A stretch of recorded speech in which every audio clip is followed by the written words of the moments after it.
The Starr and D'Amico Show brought to you by cheapesttshirts.ca. Need blanks for your next event or club? Check out cheapesttshirts.ca. No minimum order, free shipping over $350.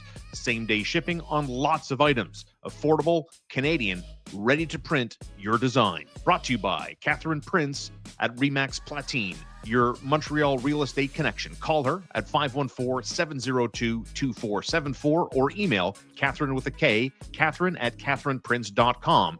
If you're looking to buy, sell, or invest with confidence, Catherine Prince, your key to the city's property market. Brought to you by McLean's Pub. Looking for a lively downtown spot with great food and atmosphere? Come to McLean's Pub on Peel Street. Classic pub eats, plenty of beer, and all the sports on all the screens. Grab your friends and make McLean's your go-to place tonight. Brought to you by Cabletel, your full-service telecom partner for business and home. From structured cabling and phone systems to Wi-Fi, cameras, and alarms, Cabletel keeps you connected, secure, and performing at your best. Your partner for the future. It's Cabletel.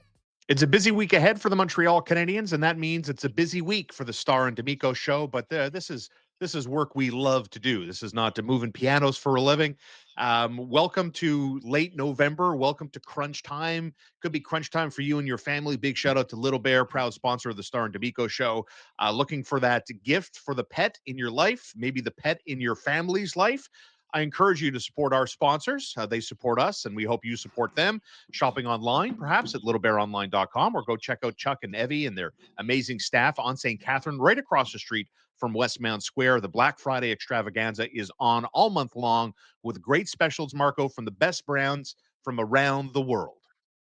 And then we also have, Canuck jackets, which I have been very happy to be wearing during this transitionary period because I'm kind of the guy that needs to be cold.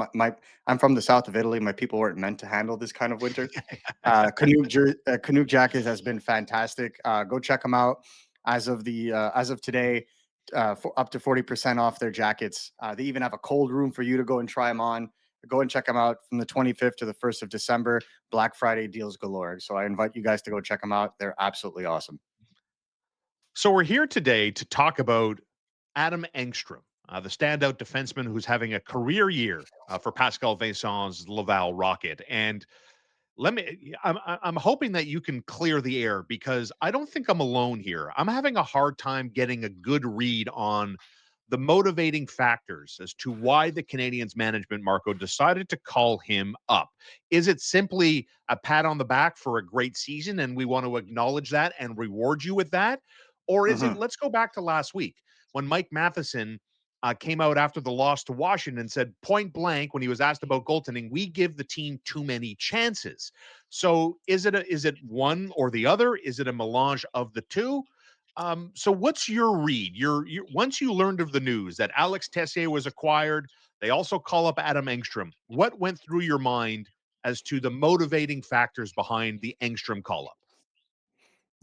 Well, there's a few things that can come into that kind of a decision. First off, merit, right? I think he's the player that's earned the call up the most.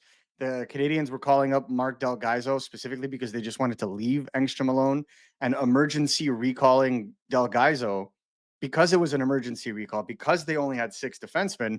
Del Gaizo could get called up, not play a game, but it also wouldn't count against his waiver timer because you have to take into consideration when you waive a player and you call them back up, they have to go through waivers again if they play 10 games or are on the roster for 30 days, unless you emergency recall them. If you emergency recall them, well, then it doesn't count against the counter. So all those days that Mark Del Gaizo spent on the Canadiens roster, you don't count those. But when you call up a guy like Engstrom, he's waiver exempt. You can do whatever you want. And it's interesting that they would do that because why call him up? Why would you do that from a strategy perspective? One of the main reasons I think that makes sense is they want to reward him for his good play. So I would be shocked if he did not play during this road trip. But two, I think the Canadians also have decisions to make on their back end. They're having conversations.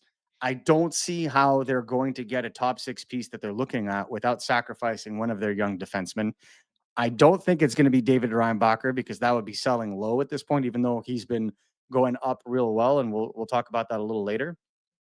Do I think that they're showcasing Adam Mm. Engström? That it's possible. I don't have any information to confirm that, but it is possible because I know that there were a lot of scouts at Laval this weekend and that have seen the Canadians this season that have come away impressed with Adam Engström. I've had, and I will have an article on this that comes out today for rg.org, where I've had a couple of pro scouts mention Adam Engström to me without prompt. So he's definitely, catching the attention of not just the Canadians management team, but across the league. So is this potentially a showcase? Yeah, it could be. Just like it Interesting. could be the Canadians testing what he could potentially bring to their lineup and where they would be able to fit him in there.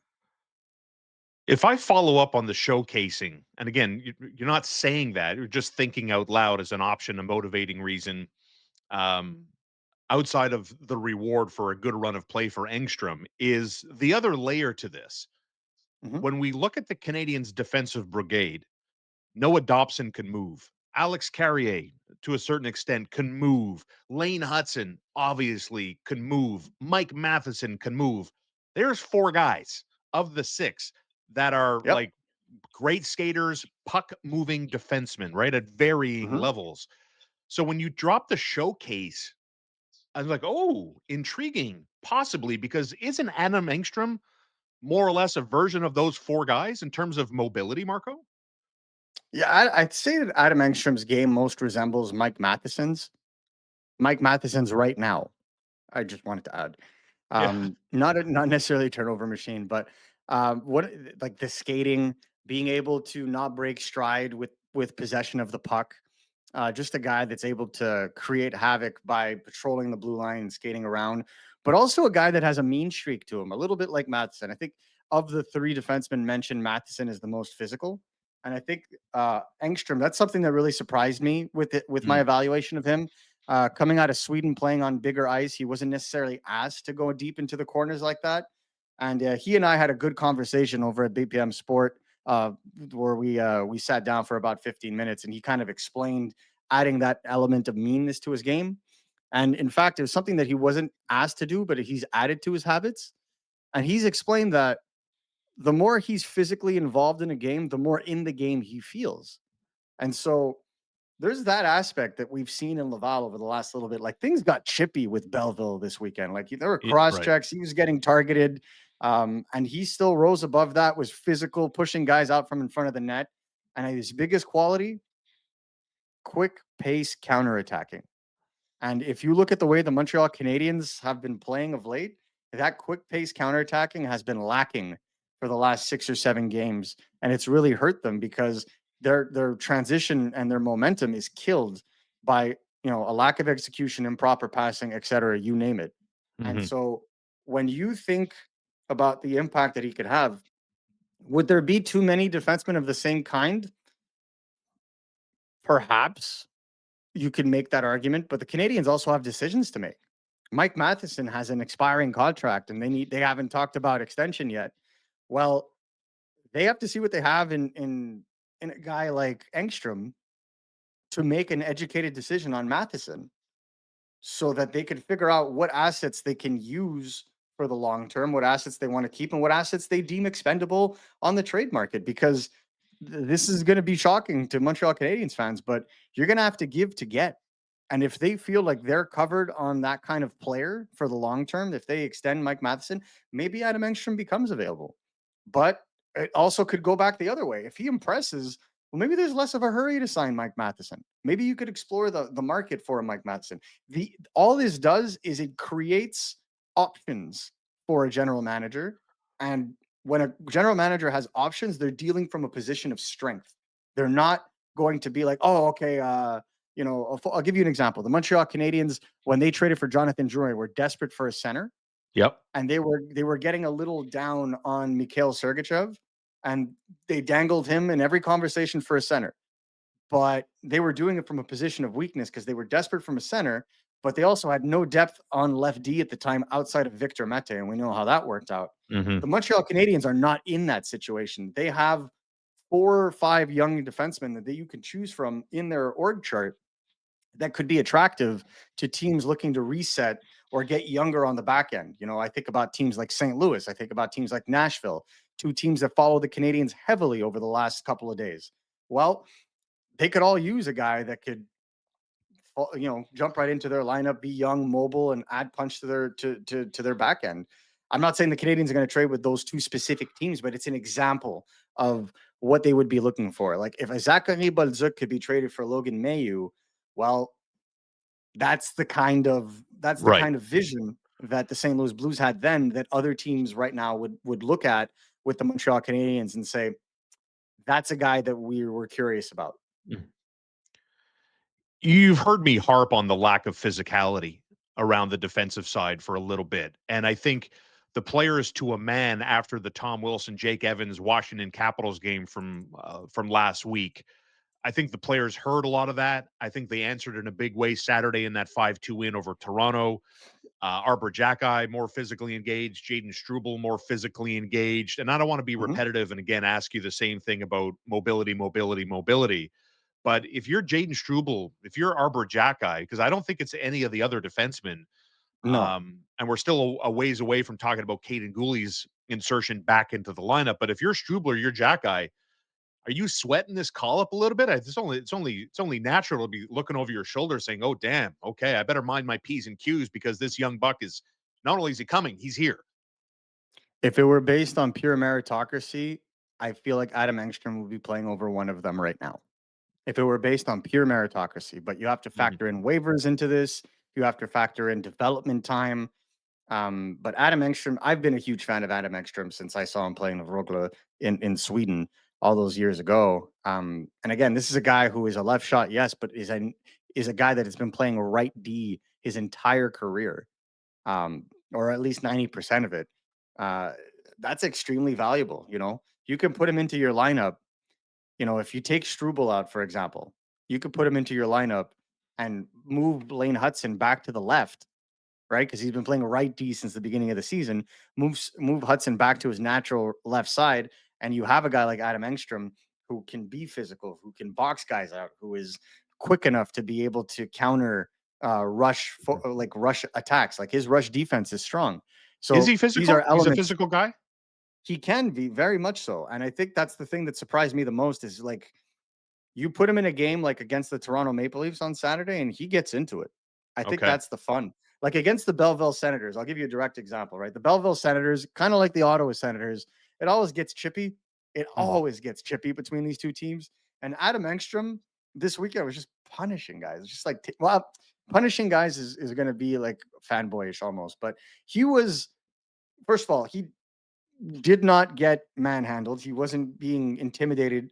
He was the one dishing out cross checks and hits, and he enjoys that aspect. It's an aspect of his game that he feels was underdeveloped in Sweden just because it's not that kind of style.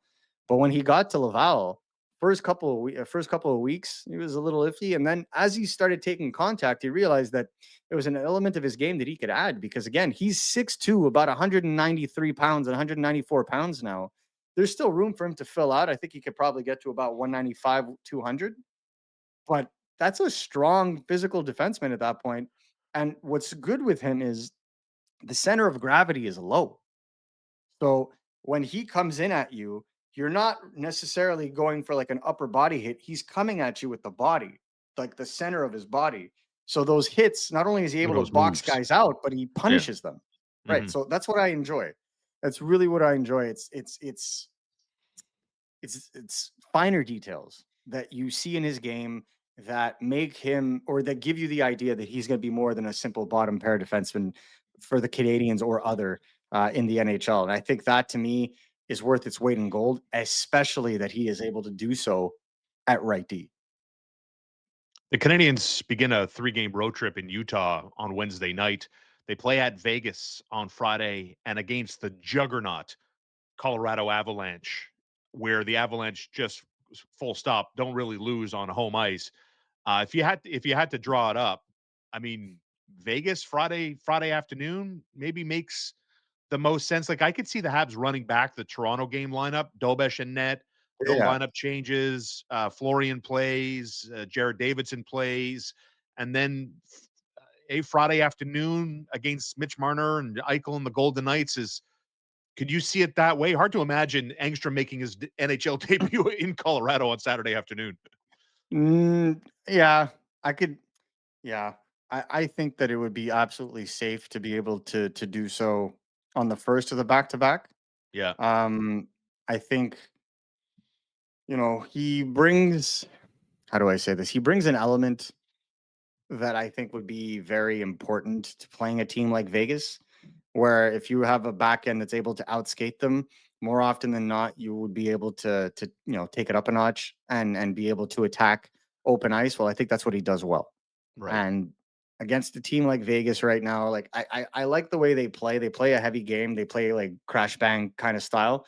You're going to need defensemen that are going to be able to make quick decisions. And I think Adam Engström makes very quick decisions. So I could see it fitting in there. I think, like you said, I think they go back with the winning formula.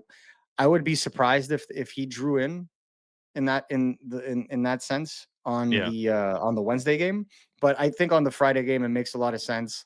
And if it works, then you can bring him in on the Saturday game. The Saturday game as well, and then wow, see what happens. Right. So wow. to me, the Canadians have to, like we've said this before, the Canadians have a window right now that they didn't necessarily have before, where they Mhm. could where people can go and see what he looks like at an NHL standpoint, right? I don't think you would necessarily have this opportunity if Caden Gooley were still, 100% and playing right now. In fact, it would be one of Jaden Struble or Arbor Jacki that would be looking for a seat. And so you have an opportunity to test this guy where he's at in his development at an NHL level against one of the top teams in the NHL. That'd be Vegas, that'd be Colorado, that'd be Utah. These are three competitive teams. Like, there's a world where the Canadians come out of this road trip with no points. There is a world. And so you put him in those kinds of situations. I'd be very interested. And I'd go one step further. I'd be very interested on the road to see how he would match up against Nathan McKinnon's line. I'd be very interested. Not because I think that he's this all-world defenseman, but it's always fun to test these young guys and see how they react in Sure. those situations. You're not looking for perfection, but you just want to see what the instincts are. You want to see what the habits are. You want to see how they're able to defend. You want to see how they're able to make a mistake and bounce back, right? Like Mhm. it's those minute moments in a player's body language and in a player's career that you want to be able to look at and be like, okay, in the face of adversity, this is a guy that rises above it. In the face of playing against a physical team, he's able to adapt. Those kinds of things, and that gives the Canadians a better idea of what they're dealing with here, so that they can make more educated decisions on which of their defensemen they would eventually need, let go in a trade. There are a couple of other questions I have going in the back of my mind, and again, I don't want to create the illusion that we're painting the picture of the perfect defenseman and his arrival in Mhm. Montreal is now. I want to ask Marco about maybe some imperfections in Engstrom's game that may be exposed at the NHL level. But before that, if we go back to the possibility of other lots of scouts, lots of GMs paying attention to the Canadians, paying attention to the Laval product, coming on a Saturday night to watch the NHL product. What about the other side of that showcase coin? Is it possible the Canadians want to get a look at Engstrom at the NHL level if they're inclined? I'm not saying they are, but maybe down the road, making the decision more confident if they want to package a Struble or a Jack to better the NHL roster. What about that showcase angle? Does that Yeah, that's it. exist? That's exactly it. That's exactly what this is. It's you are putting yourself in a situation where you're collecting information to be able to make the most educated call on Hmm. which player you would dangle in a trade to improve yourself at forward. That's that's as simple as it is. And with the way that Engstrom has been playing, I think that if I were a betting man, I wouldn't be so apt to move him that quickly because I feel like defensemen of his skill set are few and far between. Yes, he was a third round pick, but he has Yeah. far exceeded the expectation of a third round pick. I think that that's been the case basically since the moment he was drafted. Um, and to do so on his offside is even more impressive. So to me, I think the Canadians want to see what they have to be able to make decisions because trade calls are starting to pick up in I wouldn't say a serious way, but there are more trade calls. There's more trade chatter, which is normal around this time of year. Mm-hmm. And so a guy like Engstrom, I can understand would be valuable, but other players on the team would be valuable too. And the Canadians have to figure out, like, okay, if we're going to win in this situation, if the Canadians are going to be a Stanley Cup contender, which player could they afford to let go so that they can better improve themselves at another position of need, be it at center or be it a top six winger, one way or the other, the Canadians are going to look to improve in that regard, right? And if Jarofsky and Hage are off limits in terms of trade, well, then you have no choice but to look at your back end to be able to determine which of those players could be, the key element in bringing in some top six help. And it really, it's such a simple context, but I feel like all of it, and all these questions from a general manager perspective, all this comes out to is there has been a shift in their policy when it comes to Engstrom. So that there's something. That there's something when they didn't call up Del Gaizo as an insurance policy like they did in the Western road trip or like they do when they went to Exactly. Columbus. Yeah. So to me, you don't do this with Engstrom unless you plan on playing him. And the only way you would, one of the main reasons you would plan on playing him is to see what he can do. And again, I put two and two together. If you're trying to see what he can do, given that there's players in similar styles already in the lineup, I feel like there's something to it. I can't confirm, I can't report on this with 100% confirmation, but all I know is the Canadians have blue liners that interest other teams, and the Canadians would like to make a trade. I guess the final thought for me or final question would be about whenever Engstrom makes his NHL debut, whether that's Wednesday in Mhm, Utah, Friday in Vegas, Saturday against Colorado, TBD. mhm. But what about like the slight imperfections? I mean, just ask Josh Ottawa. What the guy does at the AHL, for a variety of reasons beyond my pay grade, he can't do it at the NHL level. What about Adam Engstrom and some of the imperfections in his game that may be exploited in the NHL? I mean, one of the things is he's very aggressive in his play. So Mm, sometimes, it's sometimes he'll overcommit on a play, like he'll be a little risky, especially like at the blue line. He's going to be that guy that's going to try everything to keep the puck in play, try to make that pass. So he's been caught in the past and trying to be a little too aggressive and the puck going the other way. But that's a young defenseman issue in regards to that. It's all about patience. He's shown more patience throughout this year, so you clearly do see that element. But when you look at him play, I mean, it's more the decision making, the quick pace decision making, that half a second less to make a move.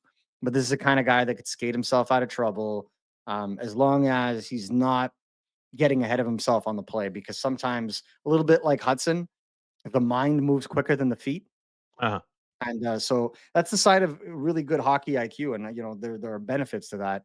But at the same time, sometimes it does cause you to maybe overthink the game or try to do too much. And it goes Sure. back the other way. And so that's just maturing, that's tempering expectation.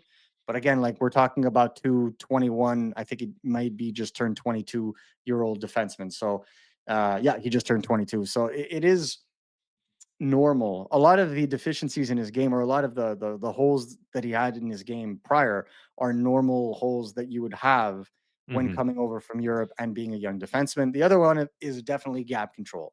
You want him to be boxing out guys more aggressively, poking them out with the stick, and trying to get inside position on them. That's something that he's definitely improved on.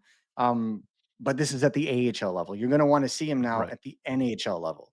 So I temper expectations. At Canadians practice, he was rotating with Alex Carrier and Arbor Jacki, if that gives anybody a hint on who Oh he would boy. replace if he comes in.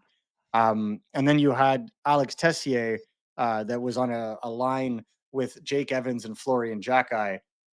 So, you know, th- they're all rotating in these Mm, kinds of situations.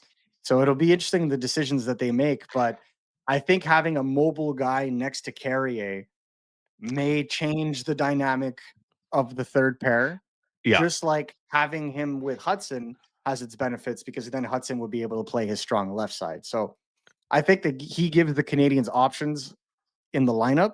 He gives Kent Hughes options on the phones, and that's all credit to him and how well he's played in Laval over the last, I would say, 13 months now.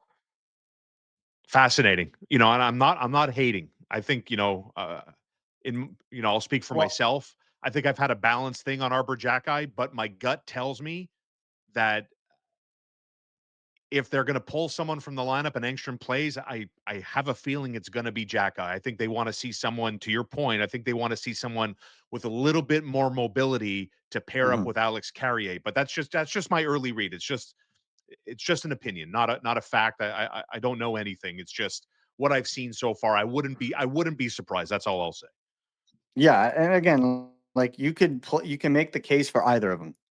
You really Yeah. could, right? Because Yeah. if Martin St. Louis is going to shorten the bench, those are the two defensemen that are going to play the least. So Yeah. it's Exactly. basically toss a coin. One of them is coming out if Engstrom's coming in, unless there's an injury. Knock on wood. And so I'm not necessarily worried about it because I don't know if it would be long term, temporary. Who knows? But I do know this: this is not a defenseman that's going to come in and change the entire dynamic of the Montreal Canadiens. But I know that the Canadians have high hopes for him. I remember going back to preseason, there were about 15 scouts in the building and the Hmm. last preseason game, and they put him on the first power play wave in that game. And in fact, they put Lane Hudson in the bumper and they put Adam Engstrom at the point because they Wow. wanted to see what Adam Engstrom can do and the man advantage. Can he quarterback a power play? What's his vision like? They're trying to test him. And I remember he did a good job. I don't know. I don't think they scored on those two power plays, but I remember just walking by the press box as you pass by the scouts, and they were all the talk was, a what the hell was Lane Hudson doing in the bumper, No and kidding. two that Engstrom kid can move. And so it always catches the eye. So I don't necessarily expect perfection from him. In fact, I'm more than expecting a couple of mistakes and things to get used to the speed of the NHL. But I think he's going to pop to the eye in the minutes that he's going to get, just because of his mobility and his ability to move the puck either with a good strong pass or with his own 2 feet. Exciting times ahead, and we're here to cover it. Love to see these young guys get rewarded, making NHL debuts, as we saw Florian Jackeye Saturday in the 5-2 win over the Toronto Maple Leafs. Earlier in this conversation, Marco mentioned Alexander Zorowski, Michael Hage. Coincidentally, we got a fun little deep dive on both of these future Hab prospects, including Zorowski being the player of the game. And this 18-year-old playing some very strong hockey, playing shorthanded minutes. We'll pick Marco's brain on both of these prospects and perhaps what the future holds for each of them. So look out for that coming up on the channel this week. And of course, we'll have your live shows as we always do after Montreal Canadiens action. It begins Thursday morning, coming off the Habs and Utah Mammoth game to start a 3-game road trip. Marco D'Amico at MN D'Amico on all your favorite socials. He's got some good stuff coming up at rg.org, and you can look forward to that as well. Marco, good stuff, man. Exciting days ahead for the Montreal Canadiens. Thank you, sir. Always a pleasure, guys. Have a good one.